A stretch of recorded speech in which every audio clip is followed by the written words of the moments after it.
Welcome to Living Life on the Mat with Keisha B. Spivey, a weekly podcast that will challenge you and encourage you to live your best life yet.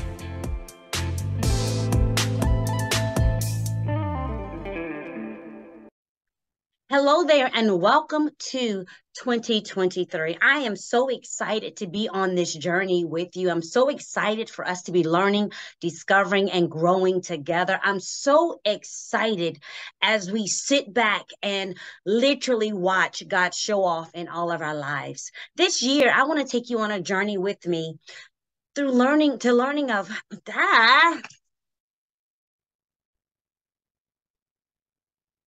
Okay. Holy Spirit, help me. I need you. Talk to me and teach me. Hello there and welcome to 2023. I'm so excited to be on this journey of discovery with you. I'm so excited for us to walk hand in hand through this year, every single week, learning and discovering how to just be. Back in 2018, God started me on a journey of learning how to truly cultivate different attributes and characteristics that I didn't even realize were as important to my success as the work that I was doing. I am naturally an overcoming workaholic, and I'm working on that. God is working on that through me.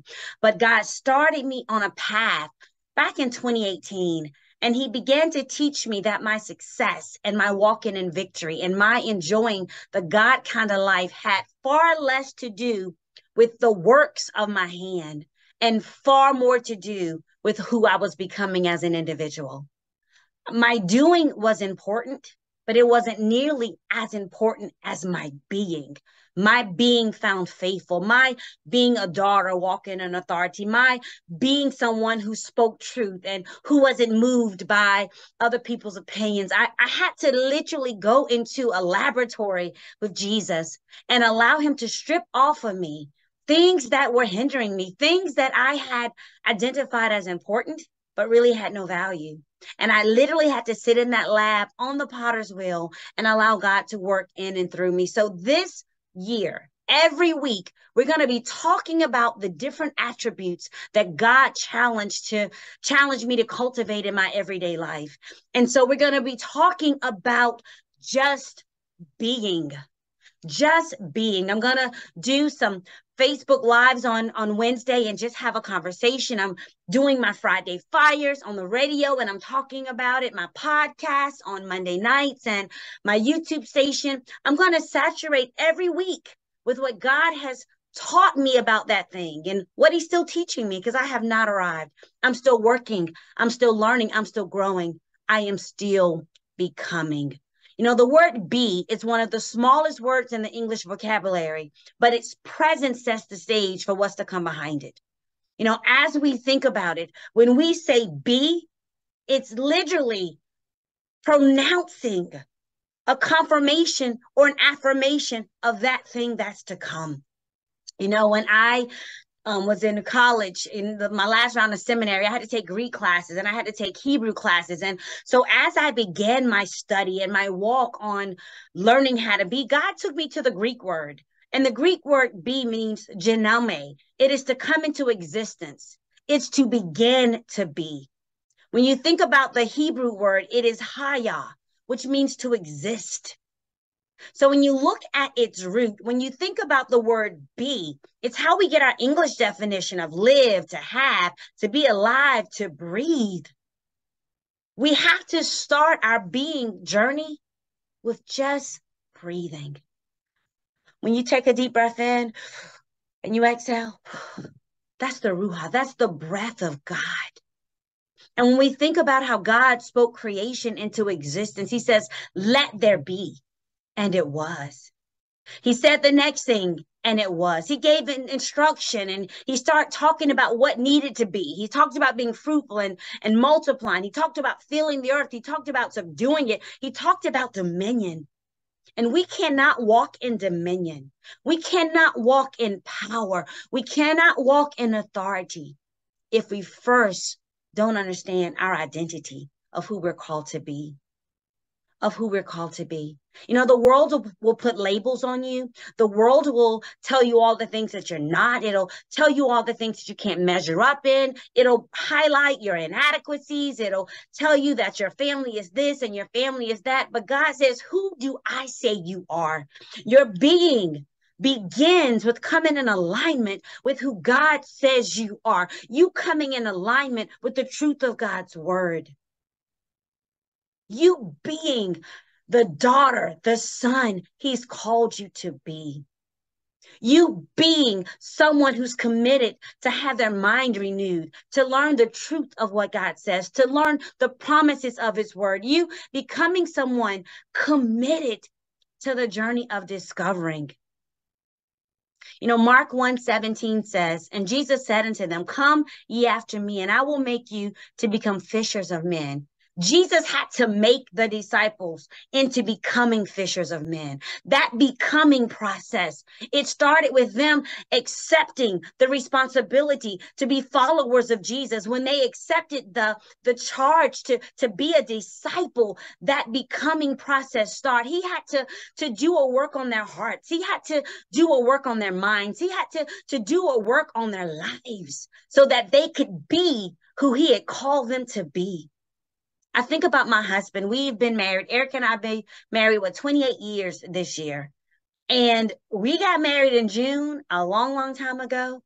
And every day we're still working on becoming one. Every year we're becoming one. We're discovering new things about ourselves. We've been married almost 28 years, but we've been best of friends for like 35 years. I've known him for over 40 years, and we're still becoming. Because daily I'm changing. Daily he's changing. The world around us is changing. And so in our relationship, we have to stay tuned into one another so that we can work on being who we need to be the spouse we're called to be. So when I think about that with my marriage, I think about that. You said, maybe I'm not married. What about with your children? If you're a parent, as your children goes through seasons, I think back to our children when they were babies. And they were depending on me for their nourishment because they got their milk from their mama. But then they started crawling, and then they started eating, and they needed food, and they were sitting in the high chair, and I fed them chopped up, diced up stuff that they could digest. Then they got a little bit older, and they got some teeth in their mouth, and they wanted chicken nuggets, and they wanted all kinds of things, and I was able to feed them. Then they got older and they wanted to stop ordering off the children's menu. They wanted big people meal, like slabs of ribs and steak and stuff. And I had to get them off the children's menu into the adult menu. Then they left my house and they had their own kitchens, and then they had to start preparing their own meals. I had to learn how to be their mother in the kitchen differently. As I prepared their food, I had to be someone preparing something differently. So the seasons changed, and what I was to them and what I provided and prepared had to change as well. So when we think about that personally, and we think about that in marriage, and we think about it with food, let's think about it with God. You know, when you come into that personal relationship with Jesus, when he snatches you out of darkness and he brings you into his light, the becoming, the being changes. He makes all things new. When you come into a relationship with him, you know, and you fully accept him, and I'm not talking about just say a prayer. No, I'm talking about you become a son or a daughter of the Most High God. You change teams. You get off of the team that's fighting for worldly ways and selfishness and pride and evil, and you get on a winning team. You become Team Jesus. And you decide that your life is not your own, that you want to be someone who's pursuing and getting to know Jesus. You want to be someone who's reflecting him. Then you have to start being someone that's spending time with him. You have to be someone that's getting in his presence. You have to begin your true existence and your day and your life in him. You know, as I mentioned, Genesis 1:3, God said, let there be light, and there was light. God said, let there be, and there was. There's some things that God is saying to you in your life that he has proclaimed for you to be. There's some things that you're supposed to be having. There's some things you're supposed to be experiencing. And as we're walking into 2023, that's my question.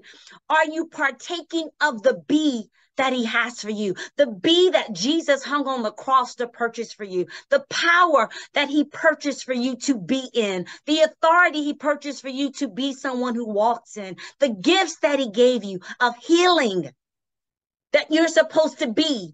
You're supposed to be healed. Are you partaking? Are you receiving? Are you embracing those things? You know, the word be, yes, is small, but it's power packed.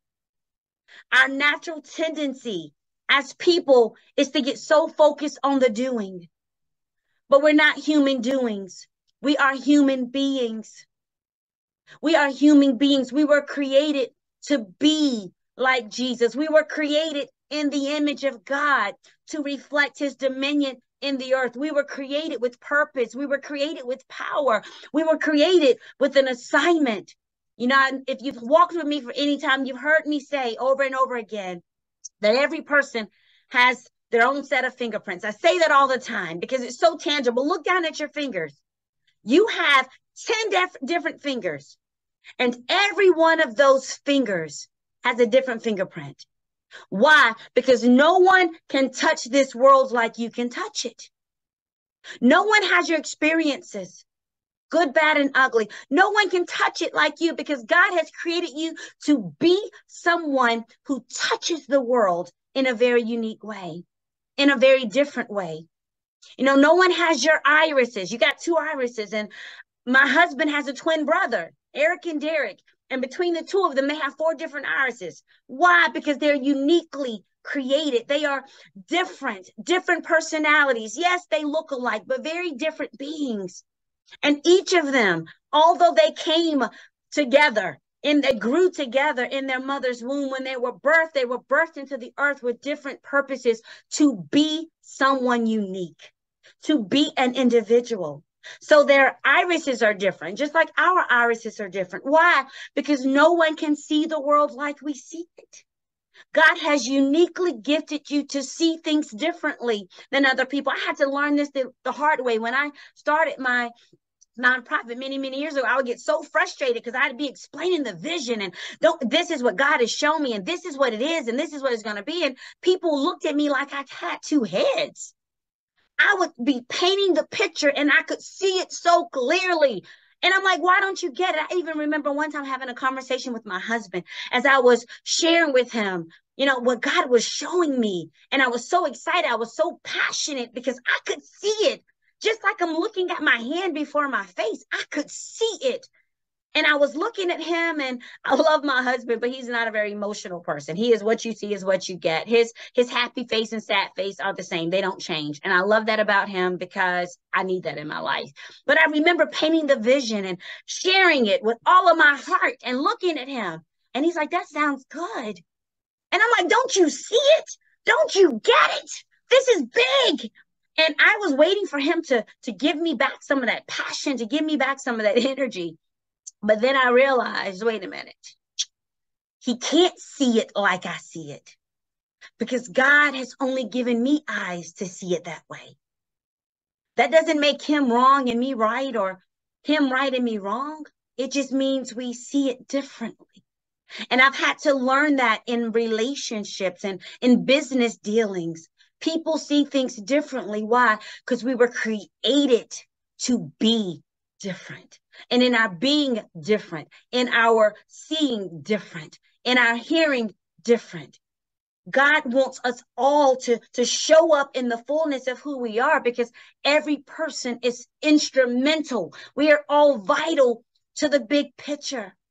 When you think about a puzzle box, the most important part of a puzzle is the box top, because inside you have 1,000 little pieces.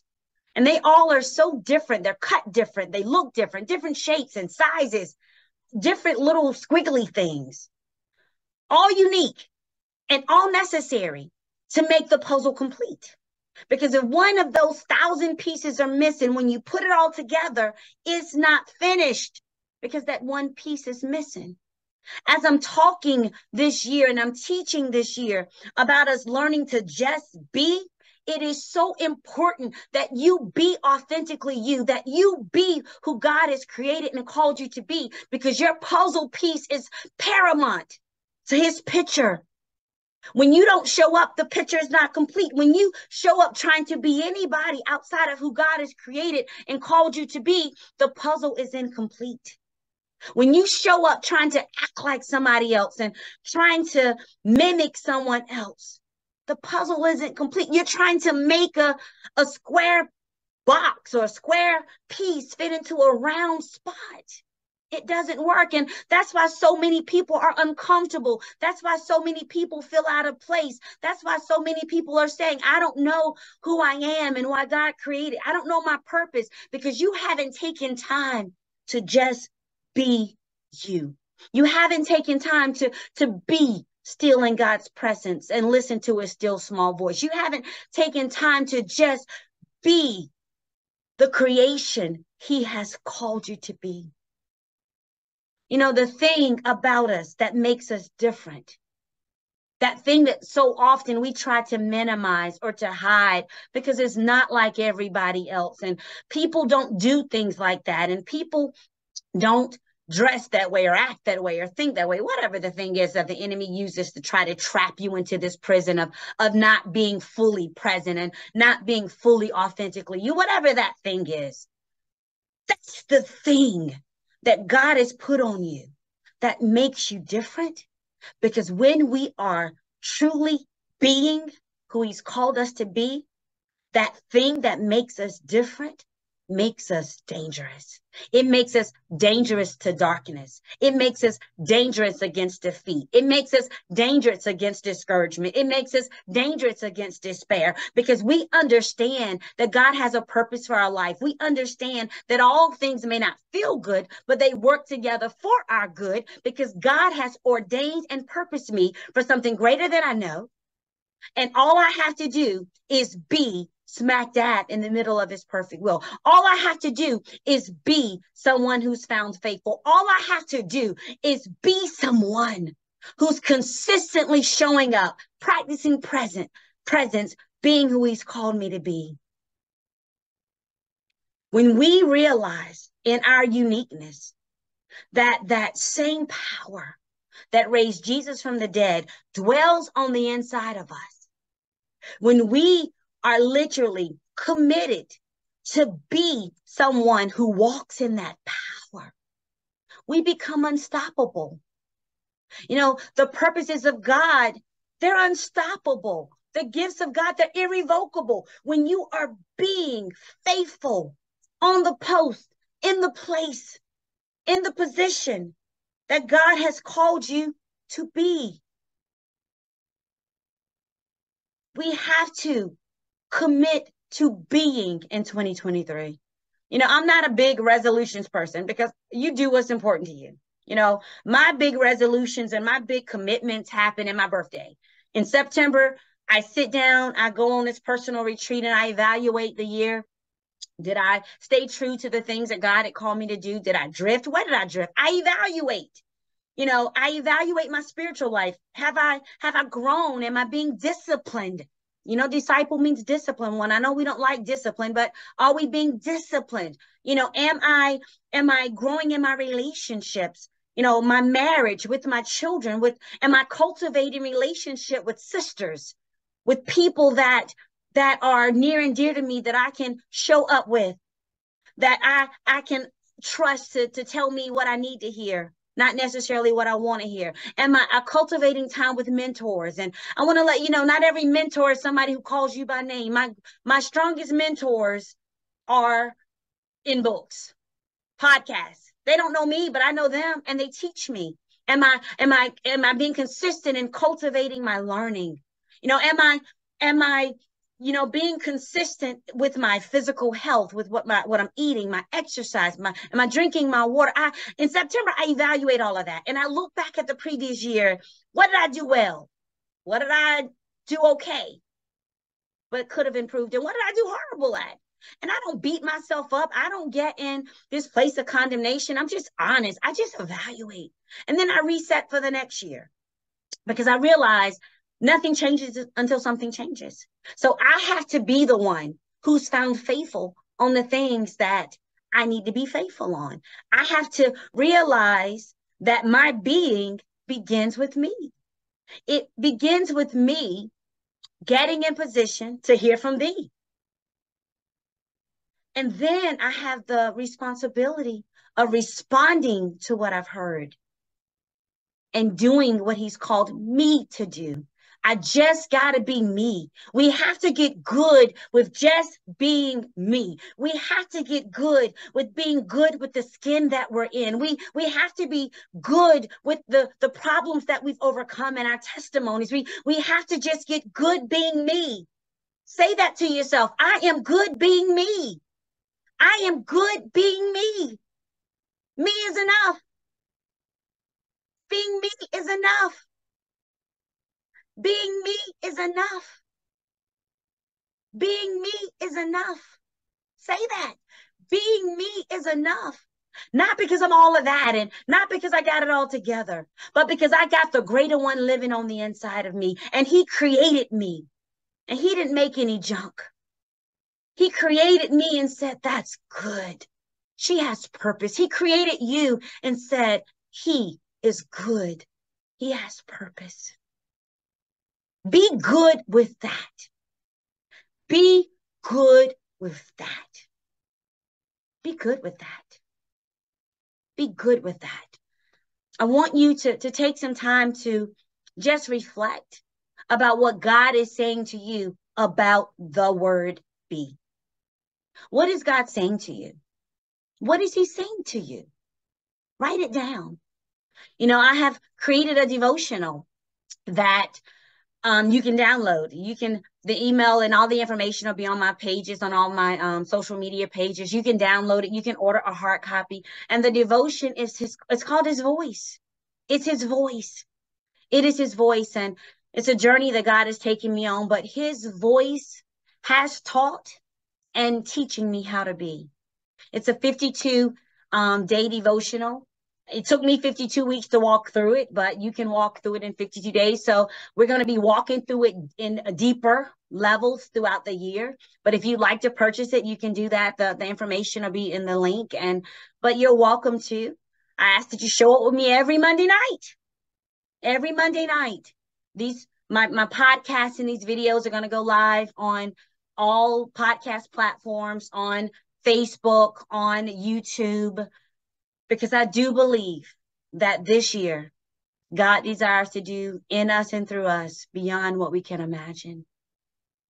I believe we will see the goodness of the Lord in the land of the living. And that's not always through just going and doing.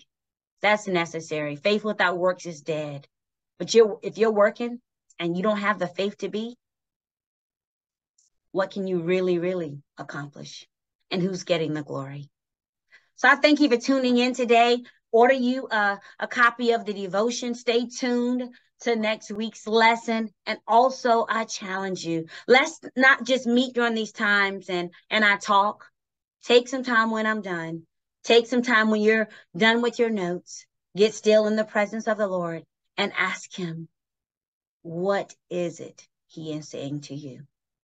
What is he specifically calling you to be in this season?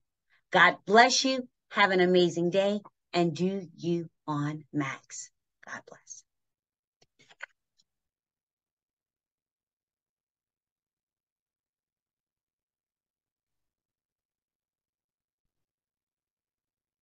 Thank you.